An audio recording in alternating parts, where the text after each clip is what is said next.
का स्वागत है आपके अपने YouTube channel Agrawal coaching centre Gangapur city में। दोस्तों की मैं धर्मेंद्र चौधरी और आपके सामने यहाँ जीके में आपका टॉपिक चल रहा है और नया टॉपिक है बिल्कुल ग्लोब के बारे में।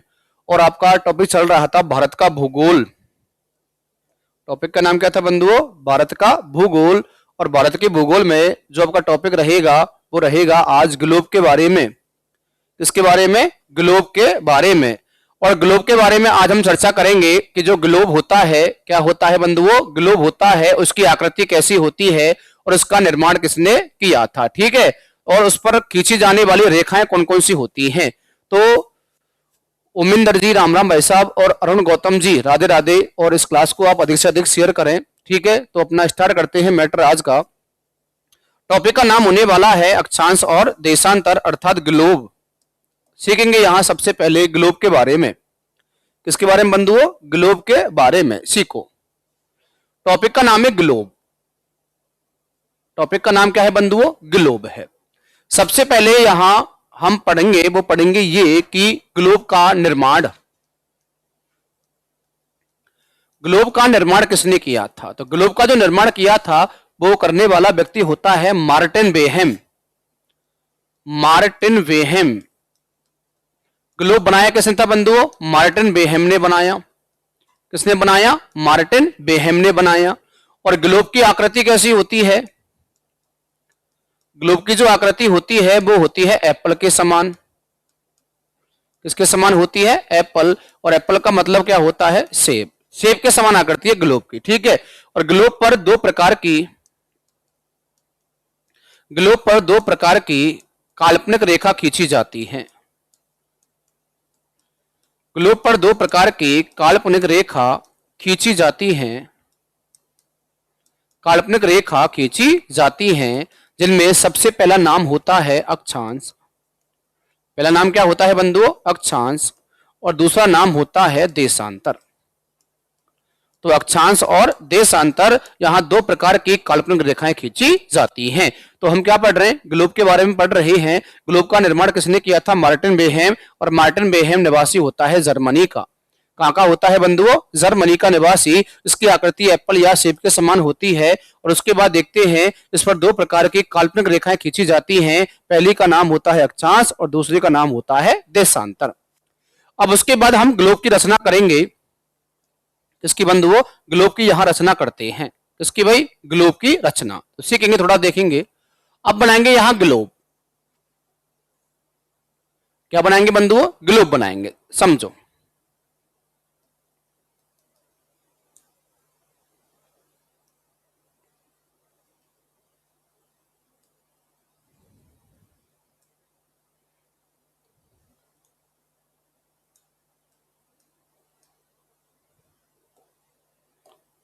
एक बार पुनः और कोशिश करते हैं गोला बनाने की। ठीक, देखो सुनो। इसे ये मिटाने के लिए इस पूरा मिट रहा है तो नहीं है क्या? थोड़ा सा मिट जाए। देखिए सुने,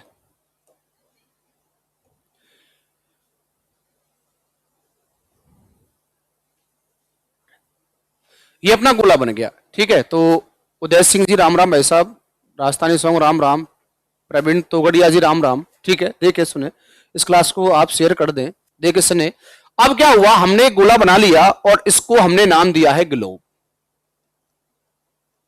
क्या नाम दिया है बंधुओं? ग्लोब नाम दे दिया। अब इस पर जो रेखाएं खींची जाती है उनके बारे में चर्चा करेंगे, ठीक है। तो मैंने क्या किया, सबसे पहले यहां दिशाएं डाली। दिशा पूरब ये हो जाती है, ये होती है पश्चिम, और ये होती है उत्तर, और ये होती है दक्षिण। क्या होती है बंधुओं? दक्षिण। और आप सभी को पता होगा कि ये चारों दिशाएं आपके गोलार्धों का निर्माण करेंगी, अर्थात इन्हें गोलार्धों के नाम से पुकारा जाएगा, ठीक है। तो हम सबसे पहले अब अध्ययन करेंगे, जब ग्लोब पर दो प्रकार की रेखाएं खींची जाती हैं, पहली का नाम होता है अक्षांश और दूसरे का नाम होता है देशांतर। दूसरे का नाम क्या होता है बंधुओं? देशांतर, ठीक है। तो पहले उठाते हैं, यहां से चर्चा करेंगे अक्षांश के बारे में। तो मैंने सबसे पहले क्या किया, इस पश्चिम को पूरब से मिला दिया। बोलो मिला कि नहीं मिला? पश्चिम को पूरब से मिलाया और इसके दो हिस्से कर दिए। बोलो हुए कि नहीं हुए? एक तो हो गया उत्तर वाला हिस्सा और एक हो गया भैया दक्षिण वाला हिस्सा। तो ध्यान रखना। और इसको सबसे पहले हम मान देते हैं, वो कितने डिग्री का देते हैं भैया? 0 डिग्री का। कितने डिग्री का? 0 डिग्री का। और रेखा का नाम है अक्षांश, और 0 डिग्री अक्षांश, सबसे पहले क्या पढ़ रहे हैं? अक्षांश पढ़ रहे हैं। 0 डिग्री अक्षांश को कहा जाता है विषुवत। विषुवत कहा जाता है, और विषुवत के साथ साथ कहा जाता है भूमध्य रेखा। क्या कहते हैं बंधु? ऐसे विषुवत या भूमध्य रेखा के नाम से पुकारा जाता है, जो ग्लोब के दो बराबर हिस्से कर देती है और ग्लोब पर खींची जाने वाली सबसे बड़ी अक्षांश रेखा के नाम से पुकारी जाती है। उसके बाद क्या हुआ कि इसके ऊपर हमने एक रेखा और खींच दी इस तरह से, और एक रेखा हमने यहां नीचे खींच दी इस तरह से। अब इसका जो मान होता है वो 15 डिग्री का होता है। इसका भी मान कितना होता है भैया? 15 का। लेकिन पूरब से ऊपर की ओर जाएंगे तो हमेशा उत्तर आएगा, और नीचे आएंगे तो हमेशा दक्षिण आएगा, तो इसे उत्तरी अक्षांश कहा जाएगा और इसे दक्षिणी अक्षांश कहा जाएगा। और इसके मध्य के भाग को जोन कहा जाता है। ये वाला जो भाग है इसे जोन कहेंगे हम। और एक जोन बराबर होता है कितने डिग्री के बंधुओं? 15 डिग्री के। तो ये रेखा कितने की होगी? 15 की। और इन दोनों के मध्य की जो दूरी होती है वो होती है 111 किलोमीटर की। कितने की होती है? 111 किलोमीटर की। तो ध्यान रखें, इसकी दूरी जो होती है वो 111 होती है, और इनके मध्य के भाग को जोन कहा जाता है। ठीक है साहब, यहां चर्चा करते हुए आगे चलते हैं। देखें, सुने, आगे चलकर मैं बात करता हूं कि जो अक्षांश और देशांतर होती हैं, उसके बाद 15 के बाद फिर मैंने एक और रेखा खींची यहां, इसका मान होता है 30। 30 के बाद 15 जोड़ूंगा तो बन जाएगा 45, और 45 के बाद फिर मैंने एक और खींची तो बन जाएगी 45 और 15 60, और 60 के बाद एक और खींची तो बन जाएगी यहां 75, और 75 के बाद हम यहां खींचते हैं तो बन जाती है 90, और 90 के बाद यहां पुनः फिर क्या आ जाता है आपका? 0। उसके बाद फिर आगे चर्चा करते हैं कि 15 और 15 यहां हो जाता है 30, और 30 और 15 हो जाता है यहां 45, और 45 और 15 हो जाता है 60, और 60 और 15 हो जाता है 75, और 75 और 15 हो जाता है यहां 90, और 90 के बाद पुनः यहां क्या आ जाता है? 0। ठीक है साहब।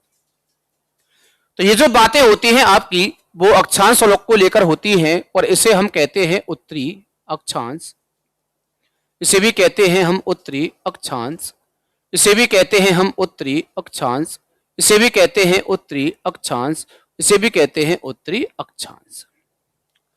लेकिन नीचे जो रेखाएं हैं बलराम प्रजापति राम राम, ये दक्षिणी अक्षांश, यहां भी दक्षिणी अक्षांश, यहां भी दक्षिणी अक्षांश, यहां भी दक्षिणी अक्षांश, और ये भी दक्षिणी अक्षांश।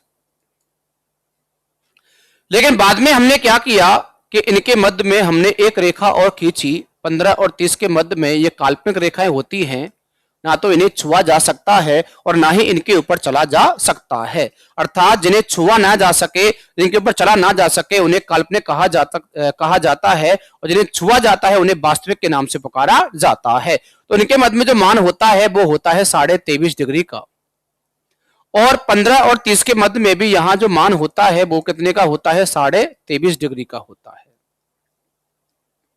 लेकिन ऊपर की 23.5 को कहा जाता है आपका उत्तरी अक्षांश, और उत्तरी अक्षांश को हम एक नाम देते हैं रेखा, जिसका नाम है कर्क रेखा। क्या है मित्रों? कर्क रेखा। और दक्षिण में है आपकी दक्षिणी अक्षांश, और दक्षिणी अक्षांश को कहा जाता है मकर रेखा। क्या कहा जाता है? मकर रेखा के नाम से पुकारा जाता है। उसके बाद फिर चर्चा करते हैं 60 और 75 के मध्य, 60 और 75 के मध्य 66.5 की बात करते हैं, और यहां भी 60 और 75 के मध्य चर्चा करते हैं 66.5 की। लेकिन ये उत्तर में है और रेखा का नाम है अक्षांश, और ये दक्षिण में है और रेखा का नाम है अक्षांश, तो इसे कहा जाता है आर्कटिक। क्या कहते हैं बंधु? इसे आर्कटिक कहा जाता है, उसे कहा जाता है अंटार्कटिक। इसे क्या कहते हैं बंधुओं? हम अंटार्कटिक के नाम से पुकारते हैं। उसके बाद चर्चा करते हैं आगे चलकर, चलो ये बातें यहां हो जाती हैं, फिर आगे चलकर हम बात करते हैं कि ये जो रेखाएं होती हैं ये सभी अक्षांश रेखा कहलाती हैं और कुल अक्षांशों की जो संख्या होती है वो 181 होती है। कितनी होती है बंधुओं? 181 मानी जाती है। उसके बाद हम चर्चा करेंगे आगे चलकर, वो चर्चा करेंगे यहां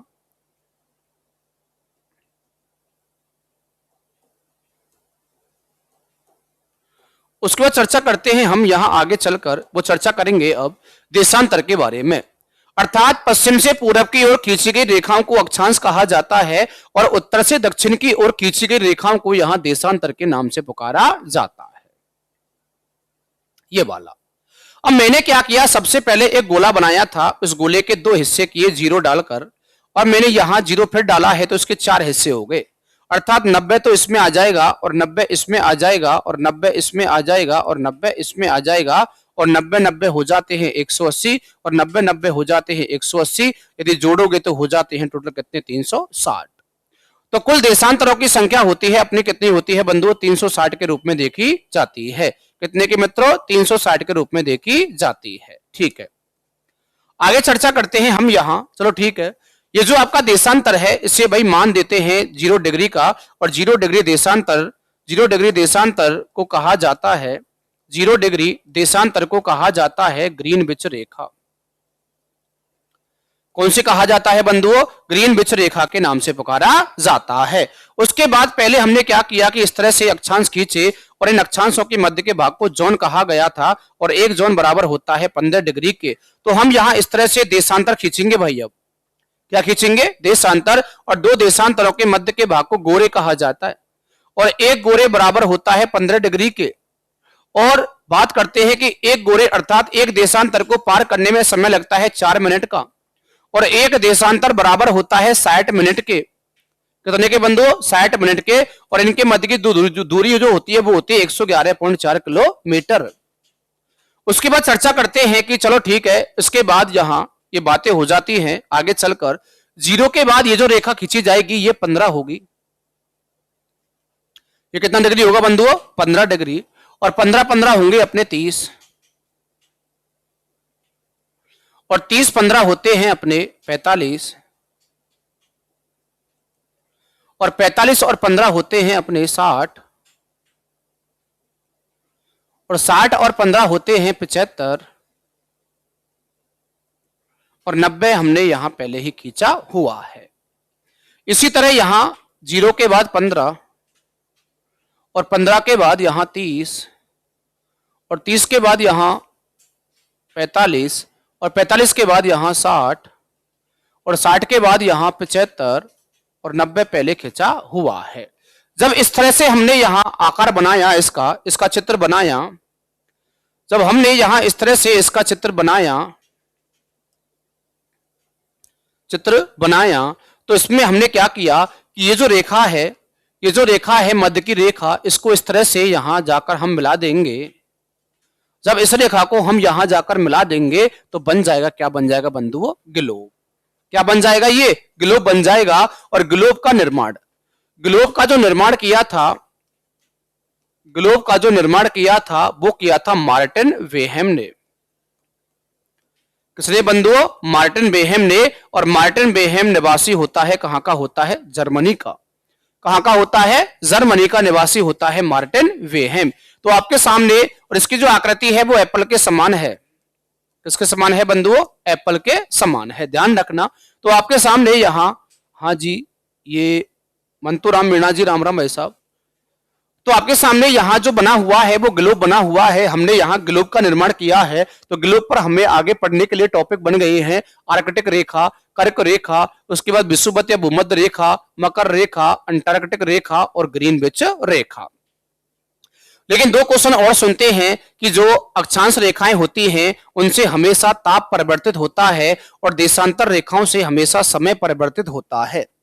क्या होता है बंधुओं? समय परिवर्तित होता है। अर्थात कहां का टेम्परेचर कितना है, ये ओमेंदर जी, राम राम भाई साहब, कहाँ का टेम्परेचर कितना है, ये सभी रेखाएं बताती हैं अपनी अक्षांश रेखा, और कहाँ कितने बजकर कितने मिनट हो रहे हैं उन सभी का निर्माण करती हैं, अर्थात उनको बताती हैं। वो कौन बताती हैं? आपकी देशांतर रेखा। फिर चर्चा करते हैं, एक देशांतर को पार करने में 4 मिनट का समय लगता है। कितने मिनट का बंधु? 4 मिनट का समय लगता है। फिर चर्चा करते हैं, कुल आपके ग्लोब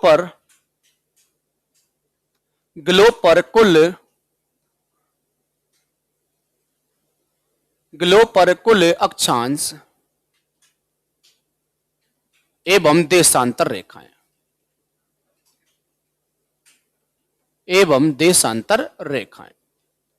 सुनना बड़े ध्यान से। हाँ जी, देखिए सुने। तो ग्लोब पर कुल देशांतर में अक्षांशों की यहां चर्चा करते हैं। तो सबसे पहले बनाएंगे हम गोला। सबसे पहले बनाया हमने ये गोला, ठीक है भाई। और यहां भी हमने क्या बनाया बंधु? एक गोला, 2 बना लिए, चलो ठीक है। यहां सबसे पहले हमने एक रेखा गुजारी जिसका मान कितना था? 0, जिसे विषुवत कहा गया। इसके ऊपर 90 गए थे हम, यहां 0 और यहां 0। इसके नीचे 90 गए थे। तो 90 और 90 कितना हुआ था भैया? 180। और प्लस एक कौन सी वाली है भैया? अपने 0 वाली है। तो संख्या होती है कितनी? होती है 181। यदि इसमें आपका नोट डाल के क्वेश्चन ये आ जाए कि यदि आपकी उपध्रुवीय रेखाओं को ग्लोब से विभाजित कर दिया जाता है, उपध्रुवीय रेखाओं को ग्लोब से विभाजित कर दिया जाता है, तो कुल अक्षांशों की संख्या शेष रहती है। तो वो है आपका 181 - 2 बराबर 179। कि सर आपने ये कैसे किया? इंडिया के 8 राज्यों से होकर, हाँ जी, कर्क रेखा। उसके बाद देखें, उसके बाद हमने यहां एक रेखा और खींची जिसका मान था 23.5 डिग्री। उसके बाद हमने यहां खींची 66.5, इसे हमने नाम दिया है आर्कटिक। उसके बाद हमने यहां 23.5 इसका मान था मकर, और उसके बाद यहां खींची है हमने 66.5, इसका नाम था अंटार्कटिक। यदि इन दोनों को, अंटार्कटिक और आर्कटिक रेखा को ग्लोब से विभाजित कर दिया जाता है, हटा दिया जाता है, तो कुल अक्षांश बनते हैं अपने कितने भैया? 179। और वैसे संख्या कितनी होती है इनकी? 181, अर्थात 181। लेकिन कुल देशांतरों की चर्चा करें तो कुल देशांतरों की जो चर्चा होती है, जो संख्या होती है, उनकी बात करते हैं। चलो ठीक है। पहले हमने यहां 0 खींचा, इसे विषुवत कहा गया। और उसके बाद यहां हमने सीधा ही एक रेखा और खींचा जिसे हमने कहा था ग्रीनविच रेखा।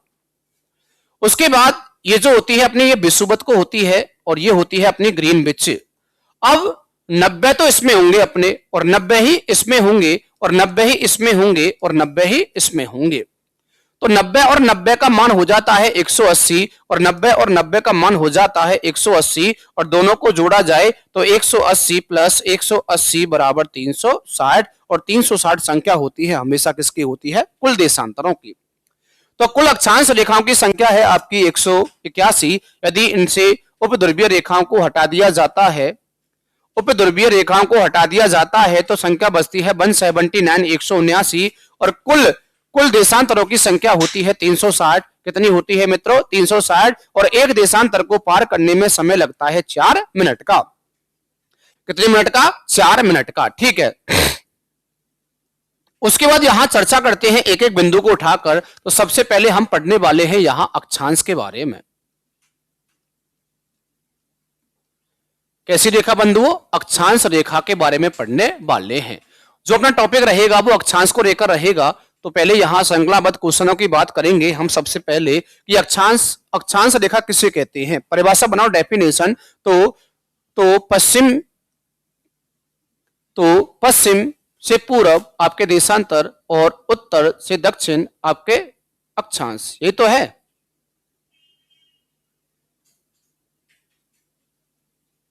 तो देखिए सुने, ग्लोब बनाया प्रैक्टिकल के लिए, देखते हैं क्या सही है, या उत्तर है, या दक्षिण है, या पूरब है, या पश्चिम है।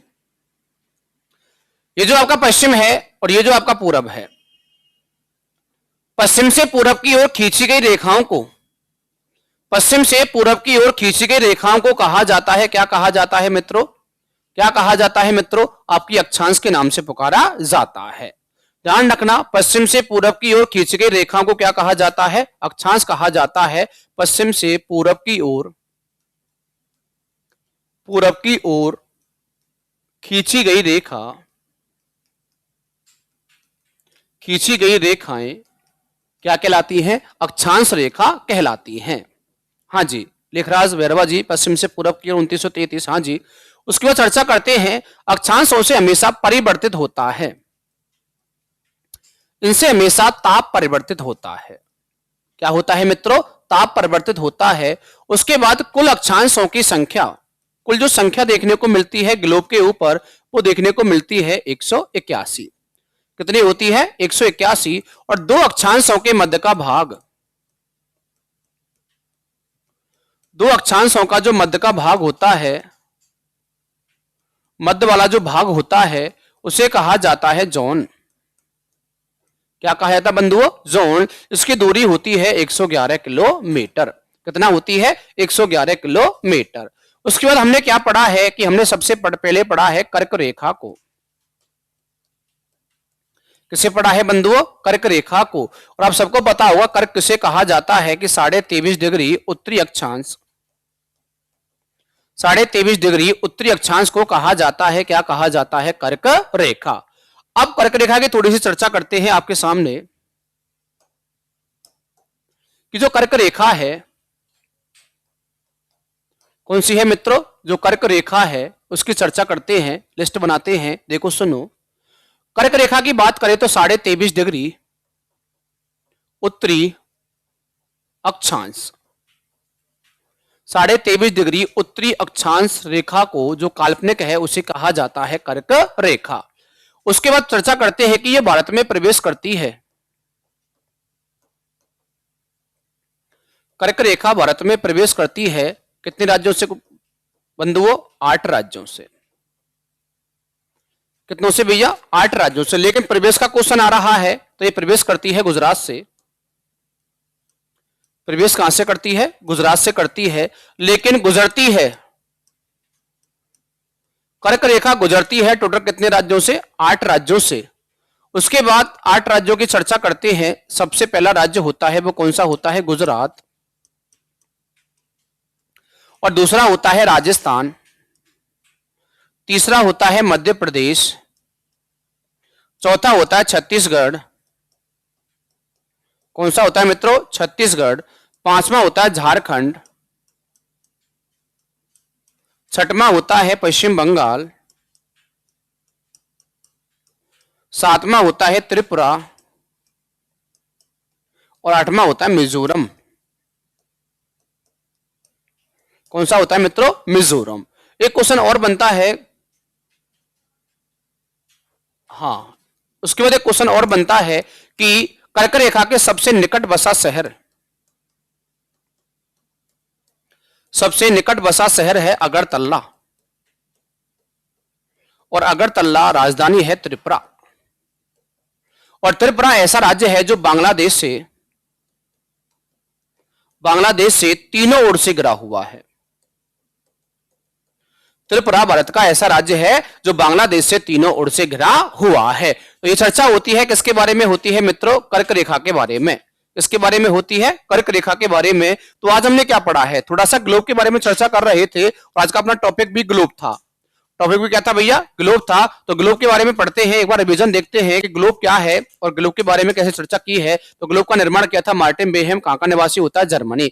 आकृति होती है एप्पल के समान, उस पर 2 प्रकार की काल्पनिक रेखाएं खींची जाती हैं, अक्षांश और देशांतर। आगे चर्चा करते हैं। उसके बाद हमने यहां ग्लोब बना लिया था। आप एक बार स्क्रीनशॉट ले सकते हो, स्क्रीनशॉट ले सकते हो। उसके बाद देखते हैं आगे चलकर कि यहां हमने ग्लोब पर कुल अक्षांश और देशांतरों की चर्चा की है। और उसके बाद फिर हमने चर्चा की है कि अक्षांश रेखा क्या होती है, कि पश्चिम से पूरब की ओर खींची जाने वाली रेखा को क्या कहते हैं भैया? अक्षांश। परिवर्तित होता है ताप, संख्या होती है 181। यदि इनमें से 2 को हटा दिया जाए तो संख्या बचती है 179, जो मैंने आपको पिछले आपके इमेज में बताया है। दो अक्षांशों के मध्य के भाग को जोन कहा जाता है, इसकी दूरी होती है 111 किलोमीटर। और कर्क रेखा 23.5 डिग्री उत्तरी अक्षांश को क्या कहा जाता है? कर्क रेखा। तो कर्क रेखा के बारे में कहते हैं 23.5 उत्तरी अक्षांश को कर्क कहा जाता है। भारत में प्रवेश करती है गुजरात से और गुजरती है कुल राज्य बराबर 8 से। 8 के नाम लिखे हुए हैं, गुजरात, राजस्थान, मध्य प्रदेश, छत्तीसगढ़, झारखंड, पश्चिम बंगाल, त्रिपुरा और मिजोरम। इसके सबसे निकट बसा शहर कौन सा है? अगरतला। तो त्रिपुरा की राजधानी आपको देखने को मिलती है। और त्रिपुरा तीनों ओर से घिरा हुआ है, किससे भैया? बांग्लादेश। तो ये जो हमने चर्चा की है, आज का अपना टॉपिक था ये वाला, ये ग्लोब के बारे में। थोड़ा सा मैंने आपको आगे बढ़ा दिया है, तो ये जो चर्चा होगी आपकी ये ग्लोब के बारे में हो चुकी है। तो अगली जो कक्षा रहेगी अपनी, अगली जो क्लास रहेगी वो कल यानी आपके मंडे को रहेगी। और मंडे को हम आपके लिए यहाँ अक्षांश और देशांतर के बारे में चर्चा करेंगे। अर्थात ग्लोब तो हमने आज यहाँ चर्चा कर लिया है ग्लोब के बारे में, और हम पढ़ेंगे यहाँ मंडे को, और वो पढ़ेंगे क्या? अक्षांश और देशांतर। तो आप सभी बंधुओं का दिन शुभ रहे और मंगलमय रहे, और आपका जो भी आगामी त्योहार हैं वो भी मंगलमय रहे। तो आज के लिए इतना ही। जय हिंद, जय भारत।